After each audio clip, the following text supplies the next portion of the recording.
जय हिंद साथियों, Gyanodaya for you channel पर एक बार फिर से आप सभी के लिए एक नई जोश एवं जज्बे वाली वैकेंसी की अपडेट लेकर आ गए हैं। तो फ्रेंड्स, आज की जिस वैकेंसी की अपडेट देने वाले हैं वो इंडियन नेवी द्वारा रिलीज की गई, यानी भारतीय नौसेना द्वारा रिलीज की गई है और ये ऑल ओवर इंडिया की वैकेंसी है। इसमें male and female both candidate form apply कर सकते हैं और अफसर रैंक की वैकेंसी है। तो ये आपके लिए गोल्डन अपॉर्चुनिटी है इंडियन नेवी ज्वाइन करने के लिए। तो चलिए फ्रेंड्स, टाइम ना वेस्ट करते हुए आपको जानकारी देते हैं कौन से पोस्ट के लिए एप्लीकेशन ये दिया। एसएससी आईटी यानी कि शार्ट सर्विस कमीशन द्वारा रिलीज की गई शार्ट सर्विस कमीशन अफसर की वैकेंसी है। इसमें आपको संपूर्ण जानकारी देने वाले हैं कि टोटल नंबर ऑफ वैकेंसीज कितना है, सिलेक्शन प्रोसीजर क्या है, एग्जाम पैटर्न क्या है, यानी एग्जाम होगा या नहीं होगा, किस बेस पे आपका सिलेक्शन होने वाला है, कब से इसका ऑनलाइन एप्लीकेशन स्टार्ट होने वाला है या हो चुका है, ये सब जानकारी आपको देने वाले हैं। तो चलिए फ्रेंड्स, टाइम ना वेस्ट करते हुए करते हैं वीडियो को शुरुआत और आपको देते हैं स्टेप बाय स्टेप जानकारी। तो फ्रेंड्स, जानकारी देने से पहले आप सभी से एक छोटी सी रिक्वेस्ट है कि यदि आपने अभी तक हमारे चैनल ज्ञानोदय फॉर यू को सब्सक्राइब नहीं किए हैं तो अपने इस दोस्त को सपोर्ट करने के लिए एक लाइक जरूर कर देना फ्रेंड्स। तो चलिए देखते हैं आगे की क्या है इंफॉर्मेशन। तो ये है इसकी ऑफिशियल वेबसाइट है इंडियन नेवी की। आप इसमें विजिट कर सकते हैं joinindiannavy.gov.in सर्च करना होगा यूट्यूब गूगल पर, तो इसमें आ जाएंगे। ये देखिए कौन से पोस्ट के लिए यहाँ न्यूज रिलीज किया गया। एप्लीकेशन है विंडोज फॉर एसएससी एंट्रीज जनवरी 25 दिया है। बैच विल लाइव फ्रॉम 24 फरवरी से 10 मार्च 2024। तो ये किसके लिए? शार्ट सर्विस कमीशन एंट्री है, अफसर रैंक की है। तो इसमें आपको कौन कौन से है, एग्जीक्यूटिव इंजीनियरिंग कैडर के और career and job electrical education से रिलेटेड आपको इसमें वैकेंसी देखने को मिलेगी। यानी कि हर उससे है, इंजीनियरिंग वाले कैंडिडेट के लिए भी, एग्जीक्यूटिव पोस्ट के लिए है, इलेक्ट्रिकल है, एजुकेशन से रिलेटेड इसमें आपको वैकेंसी देखने को मिलेगी। कितनी पोस्ट है इसमें आगे आपको बताने वाले। इसमें लगभग 250 प्लस पोस्ट के लिए रिलीज किया गया है वैकेंसी। तो देखिए फ्रेंड्स, यहाँ पे ये ऑफिशियल नोटिफिकेशन है। यहाँ पे the Indian Navy invites application for short service commission officer for various entries January 2025 course. तो ये दिया हुआ है। Apply online from 24 Feb 2024। Last date for online application 10 March 2024।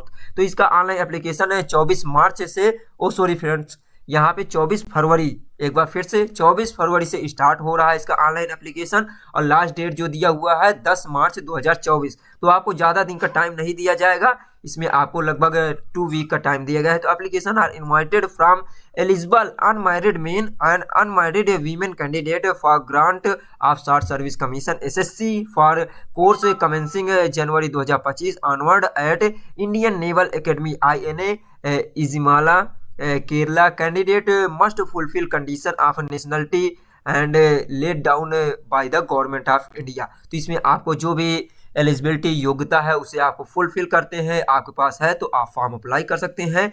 तो ये देखिए, और इसमें सबसे आपको नोटिस करने वाली बात है कि इसमें केवल अनमैरिड अविवाहित महिला और पुरुष कैंडिडेट फॉर्म अप्लाई कर सकते हैं। अब देखिए एलिजिबिलिटी कंडीशन क्या है, एजुकेशन क्वालिफिकेशन क्या है यहाँ पे, और यहाँ पे दिया हुआ है ब्रांच दिया है, कैडर दिया हुआ है, और यहाँ पे एजुकेशन क्वालिफिकेशन और ब्रांच दिया है, यानी कौन से ब्रांच से कितनी पोस्ट है, यहाँ पे कौन कौन कैंडिडेट के लिए कितना अवेलेबल है, मेन के लिए कितना पोस्ट है, फीमेल के लिए, और यहाँ पे दिया डेट ऑफ बर्थ, यानी कि आपका जन्म कब से कब के बीच हुआ होना चाहिए। तो देखिए फर्स्ट नंबर जो दिया है ब्रांच, यहाँ दिया है एग्जीक्यूटिव ब्रांच से। एग्जीक्यूटिव ब्रांच से देखिए कितनी पोस्ट है यहाँ पे, यहाँ फर्स्ट नंबर दिया है जनरल सर्विस से GSX के लिए दिया हुआ है। इसमें आपके पास एजुकेशन क्वालिफिकेशन जो होना चाहिए BE यानी कि bachelor of engineering BTech in any discipline with 60% marks. तो इसमें आपके पास है BE इंजीनियरिंग या BTech की डिग्री होनी चाहिए, किसी भी सब्जेक्ट से होना चाहिए, लेकिन यहाँ पे 60% मार्क्स से होना चाहिए। इसके लिए टोटल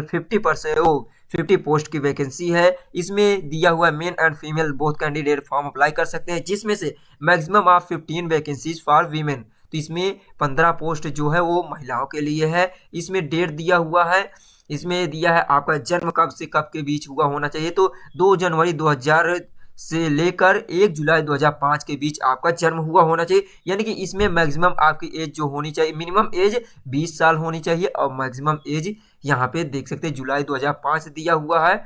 तो फ्रेंड्स यहाँ पे 19 साल है, ये देख सकते हैं 19 साल तक इसमें मिनिमम एज दिया हुआ है। यहाँ पे कैलकुलेट कर लीजिए कि इन दोनों के बीच आपका जन्म हुआ होना चाहिए फ्रेंड्स। और देखिए नेक्स्ट जो दिया हुआ है पायलट, यहाँ पे देखिए 3 पोस्ट दिया हुआ है इसमें। जैसे पायलट के लिए टोटल जो है 20 पोस्ट दिया हुआ है, जिसमें 6 वैकेंसी महिलाओं के लिए है। और नेवल एयर ऑपरेशन अफसर के लिए दिया हुआ है, इसमें टोटल 18 पोस्ट दिया हुआ है। और यहाँ पे दिया हुआ एयर ट्रैफिक कंट्रोलर ATC के लिए 8 पोस्ट है। तो यहाँ पे ये देखिए दिया हुआ एग्जीक्यूटिव ब्रांच के लिए दिया हुआ है। इसमें आपके पास इन तीनों पोस्ट के लिए पायलट, नेवल एयर ऑपरेशन अफसर, एयर ट्रैफिक कंट्रोलर, इन तीनों के लिए आपके पास ग्रेजुएशन कंप्लीट होना चाहिए, वो भी इंजीनियरिंग से। जैसे ये दिया BE BTech होना चाहिए, किसी भी सब्जेक्ट से होना चाहिए, 60% मार्क्स होना चाहिए। Candidate must have 60% marks aggregate marks in class 10 से 12 and minimum 60% in English and in class 10th and 12th। तो इसमें ये कहा गया आपके पास ओवरऑल बीटेक में या इंजीनियरिंग में 60% होना चाहिए, और हाई स्कूल और इंटरमीडिएट में आपके पास 60% ओवरऑल होना चाहिए, जिसमें से इसमें इंग्लिश सब्जेक्ट में आपके पास 60% मार्क्स होना चाहिए। यानी कम से कम जैसे 100 मार्क्स के आपका क्वेश्चन है, टोटल पेपर हुआ है, तो उसमें से 60 अंक होने चाहिए। तो ये था फ्रेंड्स यहाँ पे। और इसमें देख सकते हैं महिलाओं के लिए कितना वैकेंसी किस पोस्ट के लिए। जैसे पायलट के लिए 6 पोस्ट है, महिलाओं के लिए 18 में से यहाँ पे 5 पोस्ट दिया हुआ है, और 8 में से मेल एंड फीमेल के लिए दोनों के लिए है। और देखिए लॉजिस्टिक के लिए टोटल जो वैकेंसी है 30 पोस्ट दिया हुआ है। इसमें आपके पास देखिए क्या क्या होना चाहिए क्वालिफिकेशन। तो देखिए इसमें लॉजिस्टिक क्या होता है फ्रेंड्स, लॉजिस्टिक ये भी सैन्य बल से रिलेटेड होते हैं कोई पोस्ट। तो इसमें भी आपके पास इंजीनियरिंग डिग्री होनी चाहिए, BE BTech होना चाहिए, लेकिन फर्स्ट क्लास होना चाहिए किसी भी सब्जेक्ट से। फर्स्ट क्लास मीन्स 60% प्लस होना चाहिए। और देखिए यहाँ पे दिए MBA विद फर्स्ट क्लास, या BSc BCom BSc information technology से होना चाहिए with first class, along with PG यानी post graduate diploma in finance logistics supply chain management material management और MCA MSc IT और फर्स्ट क्लास होना चाहिए। तो ये आपके पास इसमें डिग्री होनी चाहिए, क्वालिफिकेशन होना चाहिए। MBA मतलब कि यहाँ पे जो होता है ये मास्टर ऑफ बिजनेस एडमिनिस्ट्रेशन से, या BSc है आपके पास इंफॉर्मेशन IT से होना चाहिए। साथ ही साथ आपके पास पोस्ट ग्रेजुएशन डिग्री होनी चाहिए, क्योंकि फाइनेंस से हो, लॉजिस्टिक से, या सप्लाई चेन या मैनेजमेंट से, या मटेरियल मैनेजमेंट से होना चाहिए, या तो MCA या MSc होना चाहिए फर्स्ट क्लास। इसमें 30 पोस्ट दिया हुआ है। और देखिए दिया हुआ है नेवल आर्मामेंट इंस्पेक्टर कैडर के लिए दिया हुआ है, टोटल 10 पोस्ट दिए, मेन एंड वीमेन दोनों के लिए दिया हुआ है। तो फ्रेंड्स इसमें सभी के लिए दिया हुआ BE BTech इसमें आपके पास होना चाहिए। सब्जेक्ट दिया किससे होना चाहिए, तो ये जितनी भी पोस्ट है फ्रेंड्स इसमें पोस्ट ग्रेजुएशन या ग्रेजुएशन होना चाहिए अलग अलग। जैसे इसमें इंजीनियरिंग से है, एग्जीक्यूटिव ब्रांच जो भी है वो इंजीनियरिंग डिग्री इसमें रिक्वायर्ड किया गया है। जैसे दिया है BTech होना चाहिए 60%, जिसमें किस सब्जेक्ट से, मैकेनिकल ऑटोमेशन है, electrical and electronics micro electronics instrumentation से होना चाहिए, इलेक्ट्रॉनिक्स एंड कम्युनिकेशन से, टेली कम्युनिकेशन से, या इंस्ट्रूमेंटेशन से। तो कोई भी सब्जेक्ट से आपके पास यहाँ पे 60% होना चाहिए। और देखिए 10 पोस्ट है यहाँ पे। अब देखिए नेक्स्ट ब्रांच जो एजुकेशन ब्रांच है, इसमें देखिए क्या रिक्वायर्ड किया गया है। इसमें टोटल जो पोस्ट दिया हुआ है ये दिया 6 पोस्ट दिया हुआ है इन तीनों के लिए। किसमें एजुकेशन से 6 ये है, और 12 यानी 18 पोस्ट दिया हुआ है। इसमें आपके पास रिक्वायर्ड किया गया है। फर्स्ट नंबर देखिए 60% MSc से होना चाहिए, MSc कंप्लीट है विद फिजिक्स, यानी कि ये दिया है 60% marks in MSc mathematics operation research with physics in BSc। तो BSc में फिजिक्स है तो आप इसमें है। और देखिए दिया है इसमें भी वही चीज़ दिया हुआ है, 60% MSc होना चाहिए केमिस्ट्री से। और देखिए BE BTech 60% होना चाहिए मैकेनिकल इंजीनियरिंग से, या तो आपके पास यहाँ पे 60% इलेक्ट्रिकल एंड इलेक्ट्रॉनिक्स से इंजीनियरिंग से होना चाहिए। ये पोस्ट दिया हुआ है। और नेक्स्ट देखिए टेक्निकल ब्रांच से टोटल जो वैकेंसी रिलीज की गई है, इंजीनियरिंग ब्रांच जनरल सर्विस से 30 पोस्ट है, और यहाँ पे इलेक्ट्रिकल ब्रांच सर्विस से यहाँ पे 50 पोस्ट दिया हुआ है। नेवल कंडक्टर यो कंस्ट्रक्टर के लिए 20 पोस्ट है। इसमें भी आपके पास यानी कि ओवरऑल इसमें आपके पास BE BTech डिग्री होनी चाहिए 60%, मैकेनिकल विद ऑटोमेशन, मरीन या इंस्ट्रूमेंटेशन प्रोडक्शन दिया, एरोनॉटिकल से होना चाहिए, industrial engineering management, control engineering, aerospace या ऑटोमोबाइल्स मेटलर्जी से होना चाहिए। ये इंजीनियरिंग होना चाहिए। तो इसी में और दिया है नेक्स्ट जो इलेक्ट्रिकल ब्रांच से, इसमें भी दिया हुआ है इलेक्ट्रिकल या इलेक्ट्रॉनिक एंड इलेक्ट्रॉनिक कम्युनिकेशन से आपके पास होना चाहिए। तो ये दिया हुआ है फ्रेंड्स, ये था नेवल कंस्ट्रक्शन के लिए भी दिया हुआ है बीई बीटेक डिग्री होनी चाहिए। तो ये तो था डिग्री के और टोटल पोस्ट के लिए। अब देखिए यहाँ पे दिया हुआ है vacancies mentioned paragraph 2 are tentative may be changed depending on availability of training slot. तो इसमें आपको जो वैकेंसी है टेंटेटिव है, संभावित इसमें नंबर है, घटाई बढ़ाई जा सकती है। मर्चेंट नेवी पर्सोनल, तो इसमें देखिए दिया candidate having government of India ministry of shipping and transport certificate of competence foreign going either as a second mate of mate or master and born between 2 January 1950 to 1 July 2050 both inclusive can executive branch entry, ये दिए apply कर सकते हैं as per stipulated stated. तो ये में जो candidate के पास यहाँ पे मर्चेंट नेवी से रिलेटेड ट्रांसपोर्ट सर्टिफिकेट है वो भी कैंडिडेट इसमें फॉर्म अप्लाई कर सकते हैं, लेकिन यहाँ पे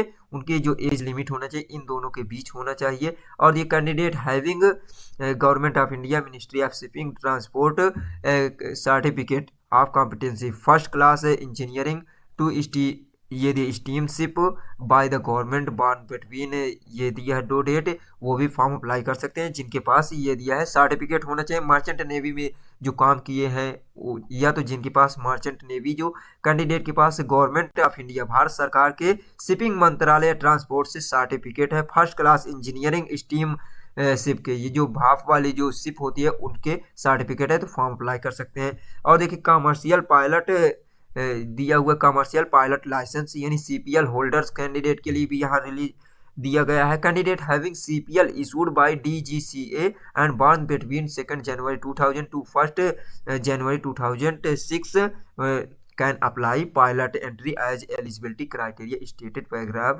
2B। तो जो कैंडिडेट के पास कमर्शियल पायलट लाइसेंस है वो कैंडिडेट भी फॉर्म अप्लाई कर सकते हैं। और जिनके पास सर्टिफिकेट है NCC certificate holder will be given relaxation 5% in cut off marks toward shortlisting for SSB subject to meeting following criteria. तो जिनके पास एनसीसी यानी नेशनल कैडेट कॉर्प्स के सर्टिफिकेट है उनको 5% का फ्रेंड्स यहाँ पे रिलैक्सेशन दिया जा रहा है। Having grade certificate normal naval army air wing minimum B grade, तो बी ग्रेड होना चाहिए। Not serve less than 2 academic year in the ये senior division naval army wing, तो वो विंग ऑफ एनसीसी। तो एनसीसी में आपको 2 साल का इसमें ये सर्विस भी किए होना चाहिए, इससे कम नहीं। C certificate should not be dated period 1 January 2022। तो इसमें जो आपका सी सर्टिफिकेट होना चाहिए 1 जनवरी 2022 के पहले का नहीं होना चाहिए। और देखिए दिया है the final selection will be subject to verification of certificate by DGNCC concerned NCC units for its validity. तो इसमें आपका जो सिलेक्शन होगा फाइनल सिलेक्शन होगा वो सर्टिफिकेट का वेरिफिकेशन होने के बाद होगा, एनसीसी यूनिट द्वारा इसकी वैलिडिटी चेक किया जाएगा। Candidature of individual will cancelled at any stage of selection training post commission in case of false declaration misinformation और कंसील इंफॉर्मेशन। तो किसी भी प्रकार के आप जानकारी छुपाते हैं या तो आपकी पूरी कंप्लीट डॉक्यूमेंट्स ने तो आपका रिजेक्ट कर दिया जाएगा। और देखिए कौन कैंडिडेट इसमें फॉर्म अप्लाई कर सकते हैं, ये दिया है candidate who have graduate post graduate in the final year minimum 60% in aggregate और इक्विवेलेंट, ये दिया इक्विवेलेंट CGPA। जो कैंडिडेट फाइनल ईयर में है यानी कि जिनका ग्रेजुएशन या पोस्ट ग्रेजुएशन पेंडिंग में है या अपीयरिंग में है वो कैंडिडेट भी फॉर्म अप्लाई कर सकते हैं, लेकिन उनको इसमें जो सिलेक्शन होने वाले इंटरव्यू से पहले उनका डॉक्यूमेंट कंप्लीट हो जाना चाहिए यानी पास होना चाहिए। और यहाँ पे they the candidate who have obtained degree in engineering 60% marks in aggregate equivalent system for foreign university college institution. तो जो फॉरेन यूनिवर्सिटी से किए हुए हैं वो कैंडिडेट भी फॉर्म अप्लाई कर सकते हैं, लेकिन किसी भी यूनिवर्सिटी से किए हो गवर्नमेंट ऑफ इंडिया उसको रिकॉग्नाइज करती हो पहचानती हो वो कैंडिडेट फॉर्म अप्लाई कर सकते हैं। और देखिए फ्रेंड दिया हुआ है candidate will have required to fulfil education qualification stipulated above before joining INA by the December 2024। तो आपका जो भी डॉक्यूमेंट इसमें रिक्वायर्ड किया गया क्वालिफिकेशन का वो आपका 20 दिसंबर 2024 तक कंप्लीट हो जाना चाहिए। Candidate meet stipulated education criteria not be permitted join Indian Ezhimala. और दिया all SSB recommended candidate would be required inform their final result respective degree of Indian navy email ID ये दिया हुआ है officer@navy.gov.in पीरियड 20 दिसंबर 2024। तो ये दिया है जो भी आपको रिकमेंड किया गया है ये ऑल एसएसबी के लिए रिक्वायर्ड किया गया है, इसमें आप डिग्री के अकॉर्डिंग ईमेल आईडी दिया है। और देखिए फ्रेंड्स दिया only on application will be filled, केवल एक एप्लीकेशन फिल करना होगा। Special number of candidate based on service required who have chosen SSC pilot entry will be considered SSB CPSA aviation medical examination are advise to check physical और medical standard height leg length for this entry of the option remaining candidate will be considered for the other preference opted by them। तो इसमें ये कहा गया है जिस भी trade के लिए या तो जिस भी आप पोस्ट के लिए फॉर्म अप्लाई करें केवल उसी के अकॉर्डिंग आपका इसमें मेडिकल फिटनेस और जो फिजिकल एफिशिएंसी टेस्ट वगैरह होगा। और देखिए यहाँ पे दिए मेडिकल स्टैंडर्ड में relaxation in height weight tattoo. तो इसमें जो भी आपको छूट दिया जाएगा वो इसके ऑफिशियल नोटिफिकेशन में इंफॉर्मेशन दिया गया है, यहाँ पे आप चेक कर लेंगे फ्रेंड्स। इंडियन नेवी की ऑफिशियल वेबसाइट पे विजिट करके SSB recommended candidate are required to undergo medical examination as applicable their entry change of medical hospital centre not permissible under the circumstance. तो इसमें ये कहा गया है कि जिसमें सेंटर आपको दिया जाएगा इंटरव्यू के लिए उसे आप चेंज नहीं कर सकते हैं। और इसमें टेन्योर ऑफ कमीशन आपका इसमें कमीशन के लिए कितने साल की से दिया हुआ है, टेन्योर दिया हुआ है यानी सर्विस का। तो selected candidate will be granted short service commission initially for 10 year extendable maximum 4 year by maximum 4 year in 2 term 2 year plus 2 year subject to service requirement performance medical eligibility willingness of candidate. तो इसमें आपको 10 वर्षों का जो extendable इसमें tenure होगा जिसमें दिया 4 साल का दिया हुआ 4 साल का पहले होगा 2 टर्म में होगा आपको बढ़ाया जाएगा सर्विस प्रोबेशन पीरियड में रखा जाएगा और उसके बाद आपको परफॉर्मेंस के अकॉर्डिंग आपका और भी टेन्योर बढ़ा दिया जाता है।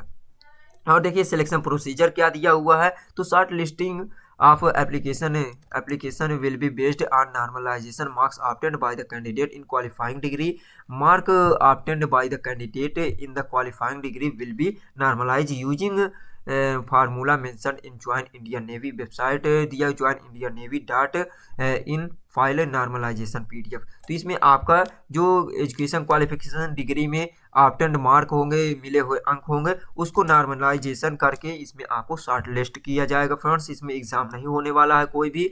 और ये BE BTech for candidate who have completed or in the final year BE BTech mark obtain in the 5th semester will be consider the SSB shortlisting. तो जो कैंडिडेट फाइनल ईयर में है अभी अपियरिंग में है उनके जो 3 साल का है तो उसमें जो 5वें सेमेस्टर का होगा उसके अकॉर्डिंग इसमें इंटरव्यू में शॉर्ट लिस्ट किया जाएगा। जो कैंडिडेट का 4 ईयर का इंजीनियरिंग है उसमें 7th सेमेस्टर के अकॉर्डिंग आपका इसमें शॉर्ट लिस्ट किया जाएगा।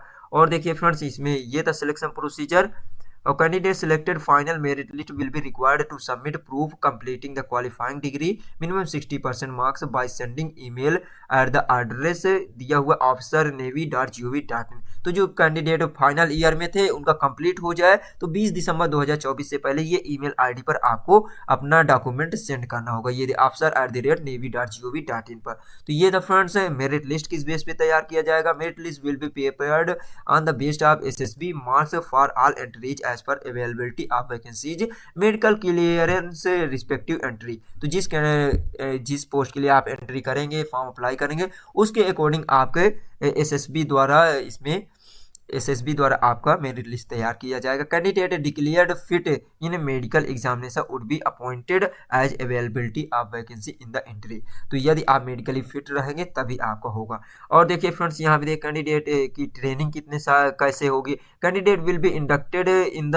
Rank of sub lieutenant subject to clearing of induction medical examination in INA post reporting. तो इंडियन नेवी एकेडमी में द्वारा आपको जो मेडिकल फिटनेस होगा एग्जाम होगा उसमें फिट होंगे तो आपको लेफ्टिनेंट सब लेफ्टिनेंट के रूप में इसमें अपॉइंट किया जाएगा। और only unmarried candidate are eligible training. तो इसमें आपको केवल अनमैरिड जो है अविवाहित छात्र छात्राएं ही इसमें सबमिट कर सकते हैं और कैंडिडेट एलिजिबल रहेंगे ट्रेनिंग के लिए। एनी कैंडिडेट यदि कोई भी कैंडिडेट ट्रेनिंग के दौरान या पहले से शादीशुदा पाया जाता है तो उनको इसमें से डिस्चार्ज कर दिया जाएगा, लेकिन ट्रेनिंग के दौरान जो उसके ऊपर ट्रेनिंग खर्चा होगा उससे वापस लिया जाएगा। और यदि आप ट्रेनिंग के दौरान या तो प्रोबेशन पीरियड के दौरान भी आप सर्विस छोड़ते हैं तो भी आपको पूरा भुगतान करना होगा, जितना आपको उसमें चार्ज दिया गया, पेमेंट दिया गया, सब वापस करना होगा। तो ये था फ्रेंड्स प्रोबेशन पीरियड दिया हुआ है। इसमें आपको दिया हुआ है ये probation period of short service commission NAIC officer is 3 year. तो जो प्रोबेशन पीरियड होगा शॉर्ट सर्विस कमीशन ऑफिसर के लिए 3 साल का होगा। फॉर ऑफर्स और अदर ब्रांच के जो कैंडिडेट होंगे जैसे टेक्निकल ब्रांच के हैं या कैडर के हैं उनको 2 साल का प्रोबेशन पीरियड होगा। और 2 साल ये दिया probation period will be commence from the date of grant rank of sub lieutenant will be terminate after the 3 year for the SSC and 2 year other branches or completion of initial training during the probation period officer liable be discharge in case of unsatisfactory performance of any stage. तो friends इसमें ये कहा गया है कि probation period जैसे 2 साल का होता है 3 साल का होता है। इन 2 और 3 साल के का प्रोबेशन पीरियड कब से स्टार्ट होगा, जब से आप पोस्ट होगी ट्रेनिंग स्टार्ट होगी। और जैसे कि आपका स्टार्ट इसी प्रोबेशन पीरियड के दौरान यदि आप सेटिस्फाई नहीं कर पाते अपने परफॉर्मेंस के द्वारा तो आपको ये SSB द्वारा यानी कि सिलेक्शन बोर्ड द्वारा आपको डिस्चार्ज कर दिया जाएगा। पे and allowance group insurance guilty. तो इसमें आपको पे क्या होगा ट्रेनिंग के दौरान जो होगा लीव अल्टीमेटम। तो द बेसिक पे लेफ्टिनेंट यदि SLT स्टार्ट फ्रॉम 56,100 यानी कि 56,100 रुपये इसमें स्टार्टिंग सैलरी रहेगी। और फॉर्म कैसे अप्लाई करना है फ्रेंड्स इसमें ऑलरेडी यहाँ पे देख लीजिए। सबसे पहले आपको इस वेबसाइट पे विजिट करना होगा joinindiannavy.gov.in पे। फिर to save time during application submission window candidate can fill their detail upload document in advance. तो पहले से आपको इसमें डॉक्यूमेंट को स्कैन करके अपलोड करके रख लेना है। Online submission application is under. कैसे करना है ये दिया है, visit fill up the application online mode में ही होगा और reveal document readily available in ये दिया फॉलोइंग। तो करेक्ट फिल करना है आपको डिटेल और इसमें जो भी दिया हुआ है फ्रेंड्स उसको आपको फिल करना है, उसके बाद फॉर्म अप्लाई करना है। और इसमें डेट ऑफ बर्थ का जो प्रूफ होना चाहिए वो हाई स्कूल और इंटरमीडिएट के सर्टिफिकेट के अकॉर्डिंग होगा। और देखिए दिया the application one submitted will be final, no request for the amendment change will be entertained. तो इसमें आपको एक बार फिल हो गया, सबमिट हो गया फाइनली, तो उसमें चेंज नहीं कर सकते। Your application is subject to subsequent scrutiny and application can be rejected. तो इसमें ये कहा गया कि आपका एकदम करेक्ट होना चाहिए। It found in eligible invalid any point time. तो इसमें आपको कोई भी प्रकार के एलिजिबल होते हैं यानी कि आयोग होते हैं तो भी आपका रिजेक्ट कर दिया जाएगा। तो फ्रेंड्स ये था आज की इस वैकेंसी से रिलेटेड कंप्लीट इन्फॉर्मेशन। यदि अभी भी कोई भी डाउट हो तो आप कमेंट करके इसके बारे में जानकारी ले सकते हैं। तो उम्मीद करते हैं फ्रेंड्स आज की जानकारी आपको अच्छी लगी होगी। तो अगर जानकारी अच्छी लगी हो तो अपने इस दोस्त को सपोर्ट के साथ साथ हमारे चैनल को भी सपोर्ट कीजिए ताकि इसी प्रकार ऑल ओवर इंडिया की नई नई भर्ती की अपडेट मिलती रहे। तो चलिए गाइज मिलते हैं नेक्स्ट वीडियो में। Thanks for watching. जय हिंद, जय भारत, वंदे मातरम।